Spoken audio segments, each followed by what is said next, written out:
Welcome back, everybody, to another session of Ask Breadwinner. We've had Tony on the show on the YouTube channel a couple times.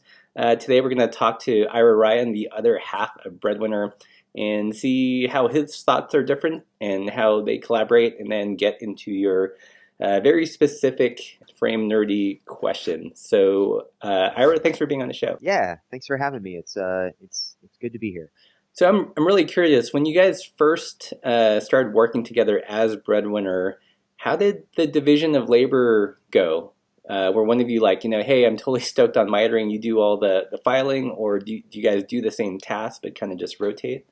There was a lot of trial and error as far as how we did it. When we started, Tony and I both had separate but similar construction styles and construction methods, and because we were both doing 100% of the work individually, we both felt pretty confident to do all of the tasks. So it was interesting. We tried a bunch of different combinations before we figured it out.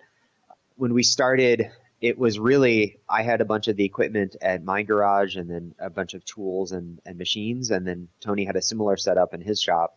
And our shops were close to each other, but we would still I would braze the dropouts and the chainstays at my shop and then bring them all over to Tony's house. And then we'd, tack them to the bottom brackets and the main frames. And then I'd take them back over to my house and do the stays. So it was very inefficient. And looking back, I mean, it's painful to think about how we did it that way. Right. But it was, I don't know, it was a lot of trial by fire and or trial and error. Have sort of formed a very organic system for our own individual strengths and what we like to do on the construction side. And kind of the same thing for the business, which is a lot less glamorous, but just as almost more important than building a really nice bicycle is being able to run an efficient and sustainable business. So we've kind of gravitated to our separate roles on that side of things. Whose idea was it to come to do the coffee shop? It was both. Like, we both kind of had the idea at the similar time. Mm-hmm. I mean, we've been friends for a very, very long time. So it was, I don't know, we are kind of constantly throwing ideas off of each other, and we're both really into motorcycles. Mm-hmm. And there were a lot of very successful, successful in the branding side of things. Maybe, it's hard to know if the businesses were successful, but there were a lot of really cool motorcycle boutique / coffee shops / bars. Mm-hmm. And I mean, even on the bicycle side of things, opening up a bike shop and having a bar or a cafe attached is not unheard of. Mm-hmm. So it was like we definitely both recognize and see the potential for there to be like a cultural touch point for what we do. And so I don't know, it just kind of made sense to have a space that was, cafe and culture related, connected to the to the frame building shop. And I think a lot of it is also there's a lot of frame builders out there that have this, kind of the stereotypical idea you have of a frame builder is, one person toiling away in their shop, in their garage. And, it's like you never get to see that. You never get to really experience it. So it sort of, it creates this, kind of interest behind it. And so we really wanted to open it up and bear what we do to the world. So it was a nice, just kind of made sense to open up a cafe. Yeah, and that's one thing I really appreciate about you guys, because like you said, with there's this mystique of the solo frame builder artisan working in a cave. They can't be disturbed. Yeah. So to kind of take away that black box a little bit and show, you guys are approachable. You can see the inner workings, and it's not, it doesn't have to be so kind of mysterious and unapproachable. Yeah, I think it's kind of a new, well, not new anymore, but we saw a big transition right around the time when we started Breadwinner. There were a lot of frame builders in Portland and a lot of frame building in the States, and it was just, there was a lot of competition, and it was, and I think everybody sort of hanging their hat on this black magic mysticism side of things. It's not, I mean, it's cool, but it's not very inclusive, and we just kind of saw it as it could only get the brand and the business so far. So we really wanted to open it up, and I think having a cafe and a space for anybody to come in and see what we do and enjoy a really good cup of coffee and some really good food was, I don't know, we sort of strive for this very high quality throughout everything we do, whether that's on the cafe side or the bike side. And so there's a lot of sort of themes that kind of run throughout the whole business, well, both of the businesses. Yeah, I also think it's a good response to kind of the expectation of the consumer these days. It used to be like the Yeah. consumer was used to, okay, there's a corporate face, they're kind of untouchable, but with hmm social media, it's like we demand kind of some kind of personality or interaction from the products that we buy. Yeah. Yeah, that connectivity is really important, and that's yeah, I think people are kind of constantly looking for this like authentic, honest representation of, a brand or a company, and that's something that I feel like frame builders intrinsically have. I mean, it's kind of baked into what we do a little bit, but it's, I don't know, it's also it's finding that balancing point between having a sustainable growing business and doing what you love and making sure that everybody can kind of see the craftsmanship and the hard work that goes into everything we make. Right. So has kind of the gambit with the cafe, has it met expectations, exceeded, or how's it panning out so far? Well, it's really good. I think there's definitely a lot of interest, and yeah, people in the community really like it, and especially people that are coming to visit. It's really great. It's a new business for us, and either we don't have any experience working in restaurants or cafes, so it's been a little bit of it's been interesting just seeing like how a different business functions.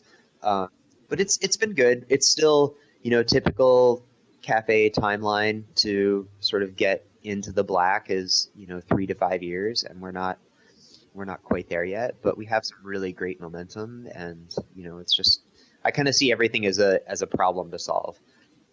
So it's not an unconquerable challenge, and it definitely dovetails really well with what we do on the bike side of things. So I think it's really great. It's kind of an anchor for the the sort of hub of businesses we have going on in the under our roof right now. I'm kind of curious. So you guys had your own frame building businesses before. Are there any kind of like big ideological frame building differences that you guys have, and then how do you kind of come to a compromise? They're not unconquerable differences. I mean, like I said, our frame building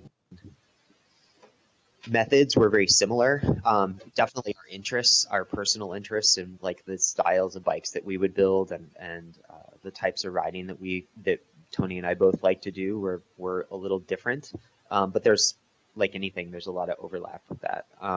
So yeah, I think my primary the bikes that I would build and the bikes that I was most excited about as a frame builder when I was building Ira Ryan cycles were mostly lugged bikes, and that was really, I don't know, very very old school um, road and cyclocross is kind of those are my passions and my background.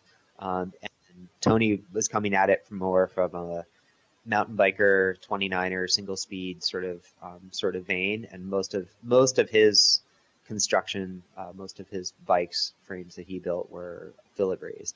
So it was it kind of it dovetailed really well together. We both had a similar style and a similar aesthetic for like what we appreciated, but we also had different bikes that we personally liked. So it made for, I think when we came together and started Breadwinner, we both had a common vision for how to replicate a lot of those designs in a more efficient way, and still sort of keep the key elements that make the key elements that make a road bike special, keep those, and keep the key elements that make a mountain bike special.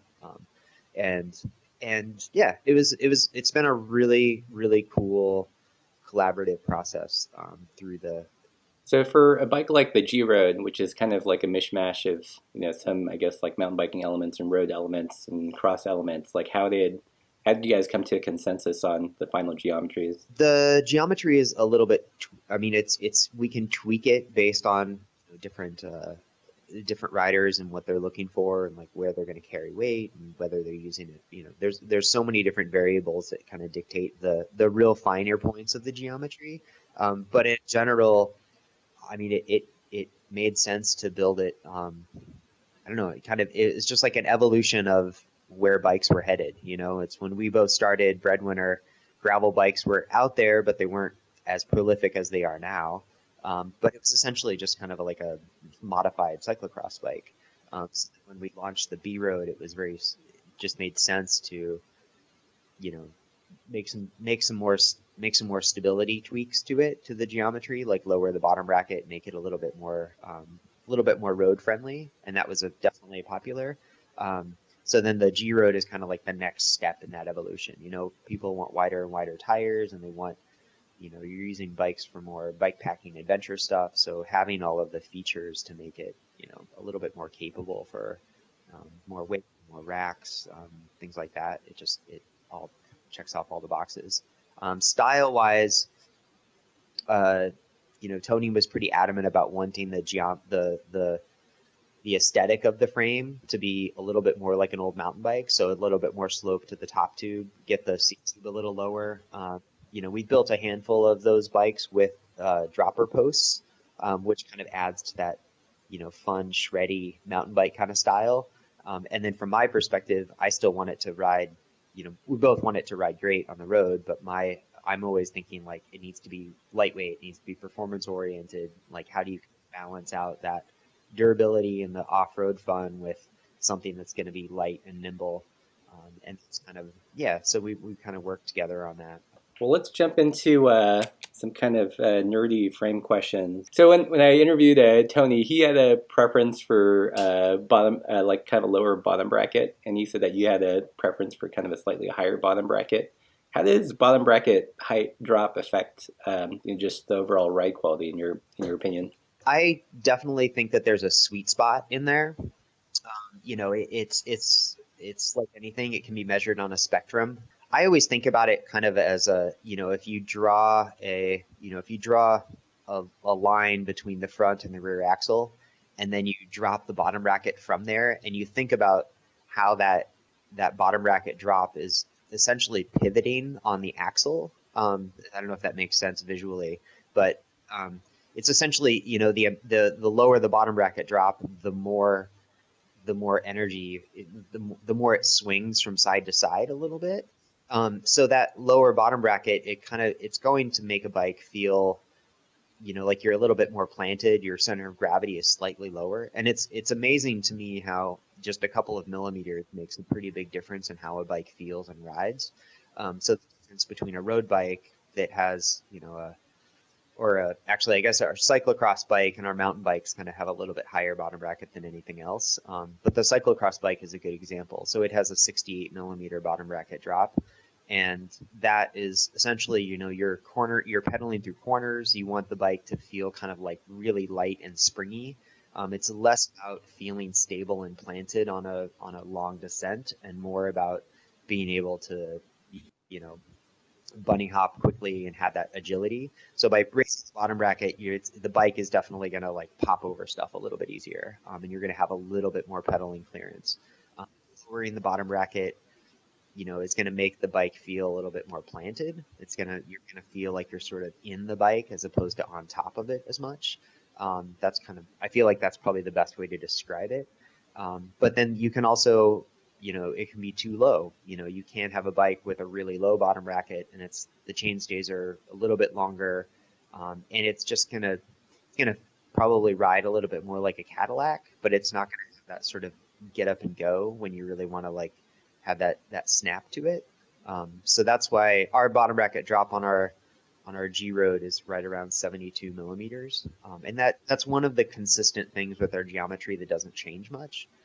That and the chainstay length are pretty much set, and we feel pretty strongly that those are definitely optimized for that sweet spot between having something that feels stable and planted, but also has that kind of a little bit of speed to it when you really want to when you're on a a nice fast section of road and you kind of want to feel like you're carving it up a little bit. For let's say like for someone that likes to climb standing, like what would you suggest, a lower or higher bottom bracket? I guess it kind of depends on if you're a masher or a spinner. Um, yeah, I might raise it up just a hair, but not a lot, because I feel, if you go up, you have to go down. And if you have a higher bottom bracket and you're making a very specific climbing specific bike, it's going to be way less confidence inspiring on the downside. So I always think about that. So yeah. So I made a video recently on our YouTube channel, kind of comparing touring bike geometry and the current gravel bike geometry. Mhm. And I said, touring bikes have longer chainstay. Gravel bikes are more performance-oriented ones tend to be shorter, so therefore, they'll help you accelerate more. I mean, I've always taken that at face value, and then someone asked, "Well, is that actually true? Can you, is there like a quantifiable way to measure chainstay length and a bike in terms of acceleration or overall speed?" I mean, it feels like it when you hop on it, but have you seen any studies or is there any kind of empirical data for that? Not that I'm aware of. I mean, there's also so many variables with that. I mean, you kind of to do a, a proper test in a scientific with the scientific method. I mean, you would have to have essentially two identical bikes with the identical parts and everything, even right down to the tube set you use, and then paint color. You could probably have two different bikes paint a color, you wouldn't notice the difference. But yeah, I don't necessarily think that there's a big difference in chainstay length per se. I mean, a shorter chainstay length. I guess the way I think about it, I tend to be a little. Sometimes I can be a little woo-woo about like my attitude towards frame design. The chainstay length is an aspect of the wheelbase, and there are definitely a lot of bikes out there that have really long front ends and really short chainstays, and they're going to ride a lot differently than something that's a little bit more balanced. So I mean, having a shorter wheelbase is definitely going to make the bike feel a little snappier, but you're also going to be giving up some stability with that. So again, it's all about that kind of sweet spot, and that's a big part of the reason why we go with the designs and the way that we've been building bikes as Breadwinner is we both Tony and I have a lot of experience building various types of bikes, touring bikes and cross bikes, and bikes that were gravel bikes before gravel bikes really existed. And we kind of got to the point where there was like we both realized that there was like a sweet spot for like how it doesn't make sense to redesign every bike from a blank slate. So just kind of came up with some kind of formulaic approaches to the geometry and the design. And they're all, again, we still build everything custom, so we're adjusting the fit and the front end of the bike and some of the geometry, like even the seat tube angle and the head tube angle can change dramatically based on from one bike to another and how somebody rides. But Mm-hmm. So yeah. what's your preference for chainstay length on a gravel bike? It's 430 millimeters, and that tends to be the right balance for tire size and running fenders, and also just having it kind of have it be that good spot for performance and snappiness without being extra long. Anything longer than 430, and I feel like it just starts to get a little whippy. So What are kind of the considerations for a shorter rider when you're building a frame? I think the two biggest considerations for a shorter rider, right off the top of my head, would be standover height, and it kind of depends on the style of bike. In general, standover height and toe overlap are probably the two biggest concerns, especially on a bike like a G Road where you're going to have bigger tires and bigger fenders. That just kind of takes up more of the front center space, the distance between the front axle and the pedals. So having a little bit more room, uh, is really key, or making sure that it's as far away as possible. Those are the two biggest considerations.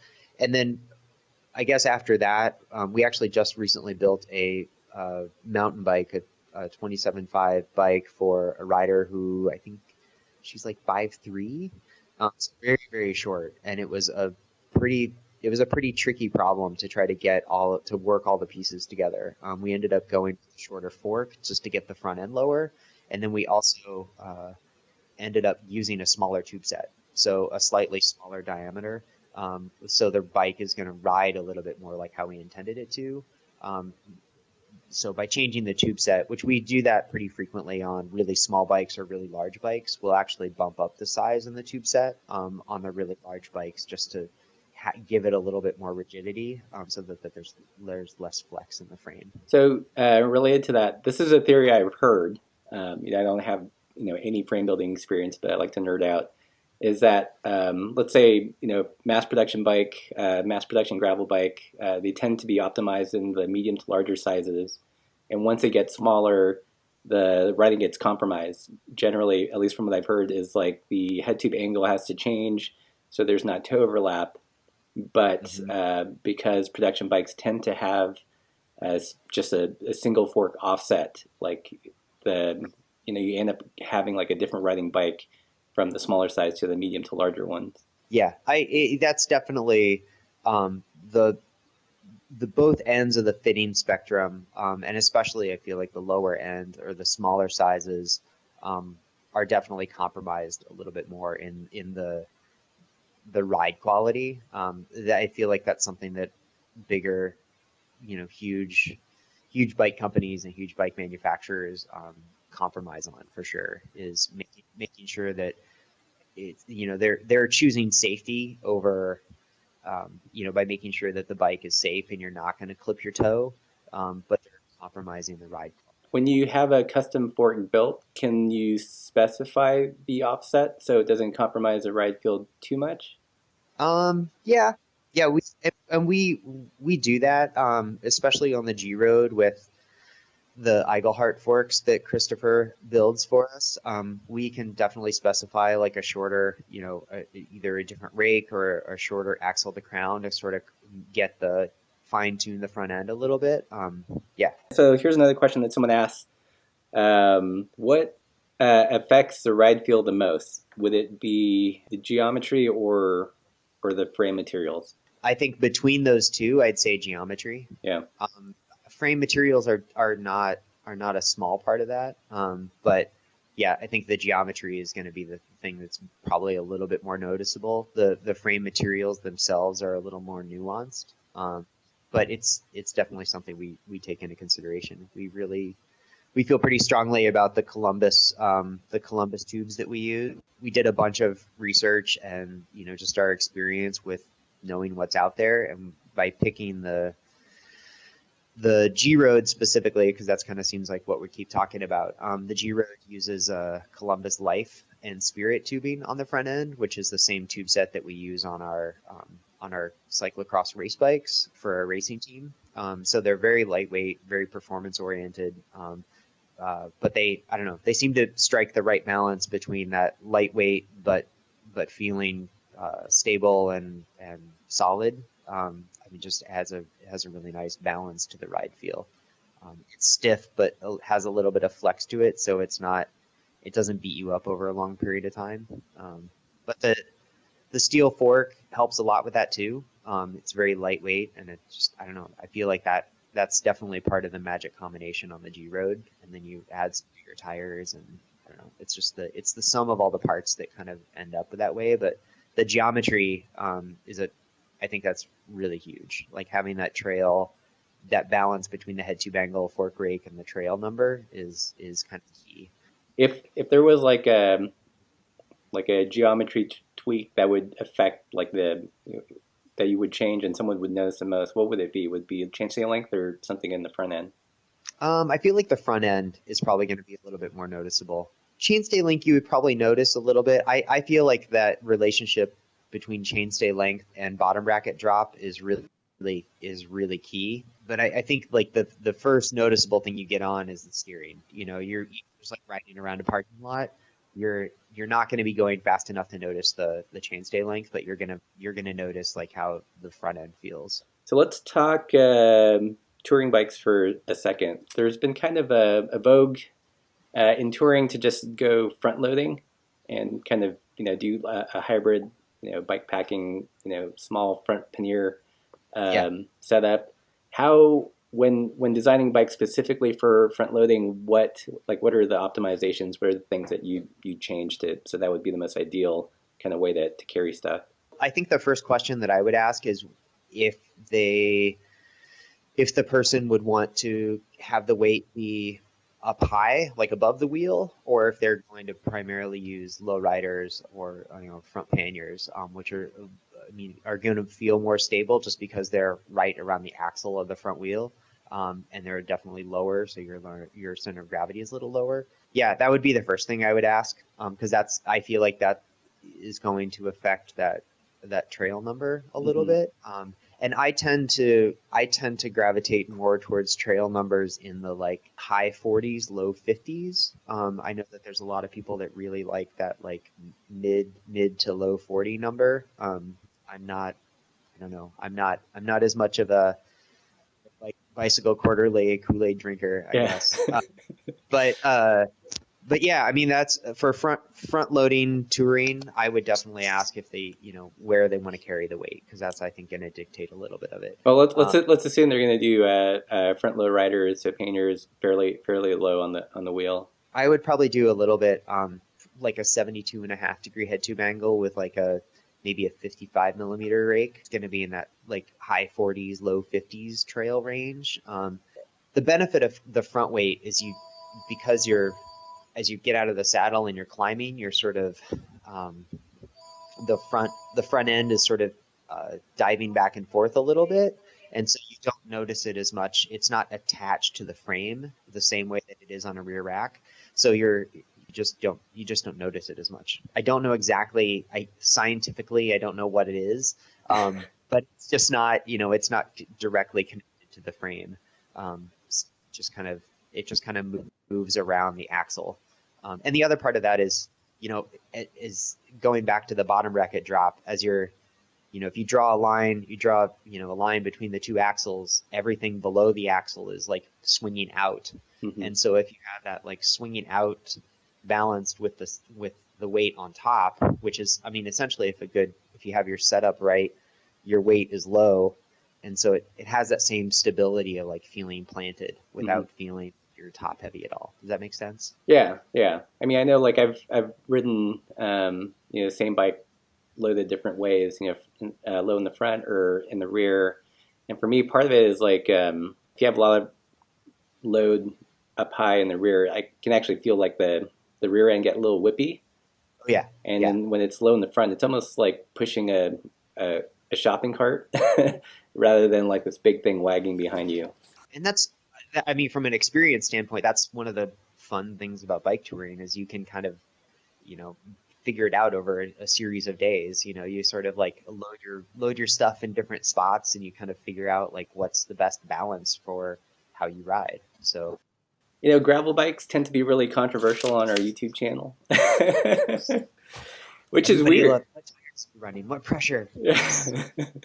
It's people get like really like worked up over the gravel bike trend, and depending on which type of cycling they're coming from, like mountain bikers will say, well, those are just 90s cross country mountain bikes, and then on the other side, people are just saying, well, like those are just slacker cross bikes. I don't know. What do you think? Is it a marketing trend, or is it actually unique enough of a bike that it deserves its own kind of name and category? I don't know. I'm gonna like pull back a little bit here and kind of look at everything from a like a little bit more bird's eye view. I don't know. I feel like I've been riding for a very long time, and I definitely have the experience riding gravel bikes versus road bikes versus cyclocross bikes. Hmm. And I don't know. It's just funny. It's like, can't we all just get along and agree that we all riding bikes? I mean, it's like you can totally get into the weeds and get all uptight about like differences between one or the other, but like we all, I feel like everybody everybody just likes to ride bikes. Right. From a commercial standpoint, there are definitely bikes that, the big companies want to make it seem like they have like the best gravel bike, Hmm. because it's just something new to sell. But Hmm. uh, yeah, I don't know. I guess from my perspective, I think like a really good gravel bike is essentially going to be like just a slightly slacker, more like a road bike with just a little bit more stability. So our gravel bike, our B Road, has the same bottom bracket drop that our Lolo does. Hmm. So it's a 72 millimeter bottom bracket drop and 70 or 40, 73 millimeter chainstay. 43 centimeter chainstays.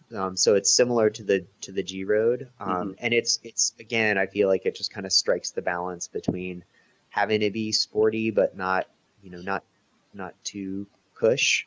And then geometry wise, beyond that, the geometry is pretty similar to our Lolo. It'll be 72 and a half to 73 head tube angle. It really depends on the style, on the experience of the person riding it. I mean, somebody that is arguing that gravel bikes are just old road bikes, it's like they're probably coming at it from a more road bike perspective, and they're going to want a slightly steeper head tube angle, because that's what they're used to. Yeah, I guess from my perspective, a gravel bike is essentially a little bit more, it's a road bike that's a little bit more stable, but has room for bigger tires and other options for, how either luggage or extra water bottles, things like that. Yeah, I think it's a fascinating category to watch it develop because it's interpreted in so many ways by different brands. Yeah, Like there's like I feel like there's a schism between gravel performance and gravel adventure, and it's almost, I don't know. Yeah, it's hard to just say a gravel bike is this one kind of bike anymore. yeah, yeah, and I mean even right down to the endurance road category. Those bikes are, also have, you know, some people could argue that those are more gravel bikes. It's just gravel bikes with smaller tires, as far as like the fit and the performance. Cool. Well, I've got I think one more question. This is kind of, I don't know if you might have any insight into this. But we live in a time when you can get a full carbon bicycle for under 2K, but equivalent production steel bikes, they always seem to be made with like lead pipes. Like why is it difficult for the bike industry to create steel bikes in mass that are a little bit more lively? Is it because material costs, or is it skill at that scale? I think it's from a manufacturing standpoint, and I've never worked in a giant factory, but I've been in the bike industry long enough to, if you want to make something really light and really performance oriented, the the quality of the materials that you start with need to be much higher. That just it's just a manufacturing problem. Those materials are going to cost more, and then they're also going to be way harder to produce in a reliable way. I mean, like I said, we use Columbus tubing, and it's hands down, it's the highest quality tubing, that I've experienced, that I've worked with, for steel. And they also have a really broad range for wall thicknesses and tubing lengths and butt lengths, and so we've really figured out what works well for the bikes that we build and being able to integrate that. Um, from a large scale manufacturing, perspective, it's probably really hard for. It would cost a lot more money for Surley or Soma or any of those bigger steel manufacturing companies to get the level of tubing quality that they would need to make it. And then we don't. It doesn't happen often, but every once in a while we have a tube that is it has a little ripple in it, or it has there's like a weird dent or a weird manufacturing defect Mm-hmm. basically. And you can't, if you're I mean, the person who's welding a bike in Asia for one of the bigger steel brands is not they're not gonna care. They're just gonna weld it in there, and then it turns into a warranty issue. And so it, it's really just comes down, the materials are more expensive because they're higher quality. So I think that that's really hard. And then those other companies also have to have, they're designing bikes to fit the broadest range of people. So they typically have lower standover heights so that they fit a wider range of inseams. They're they're mass produced. So um, there's nothing wrong with that. My perspective around steel bikes is, somebody that's riding a Surly today and loves it, ride that for 5 or 10 years and or maybe even less. And when they really figured out what they like and what they dislike about it, then maybe they'll be like, okay, I'm ready for a bike that's built specifically. Yeah, I feel like that's kind of where I'm at because there's actually a couple Surly bikes that we reviewed last year that I liked how it handled. I liked the geometry, but it was really the material that kind of bummed me out. It's like I'd always be questioning if this was made with like a little bit lighter material, a little bit springier, a little bit more interesting. Yeah, this would Mm-hmm. be such a rad ride, but you're just not going to see that like in a production bike anytime soon. It seems like. No, it's just I think it would limit the. I mean, it would hurt their bottom line too much. Right.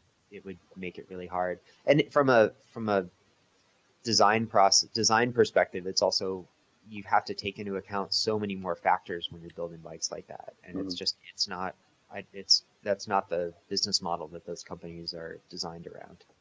Well, thanks for being on another episode of Ask Breadwinner.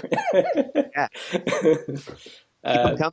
yeah, I'm actually we're going to be in Portland in a couple weeks. I might stop by the shop. Maybe we can make another video this time with both of you or something. We'll see. Yeah, that would be fantastic. We'll do a live version if I can figure out the technology. I mean, I feel like when I was scrambling this morning to figure out the Skype stuff, I'm all like, my laptop's really old, and like, I don't know, it's just I need a new computer. But it's kind of fitting because I'm the one who also like rides with down tube shifters all the time, and Right. like it's That's fitting punk that I would rock. have. That's how I like to pitch it, Yeah. So the audio only Skype call is so punk. Right, yeah. This is going to be available only on cassette tapes. That's awesome. Nice. I would seriously, it would be pretty awesome to have like a Breadwinner playlist. There you go. We could make some mixtapes. Nice. Well, cool. Well, thanks for being on our YouTube channel. And if you guys enjoyed this video / podcast, let us know. Maybe we'll do another one, do a follow up when I'm in Portland. And as always, keep the supple side down.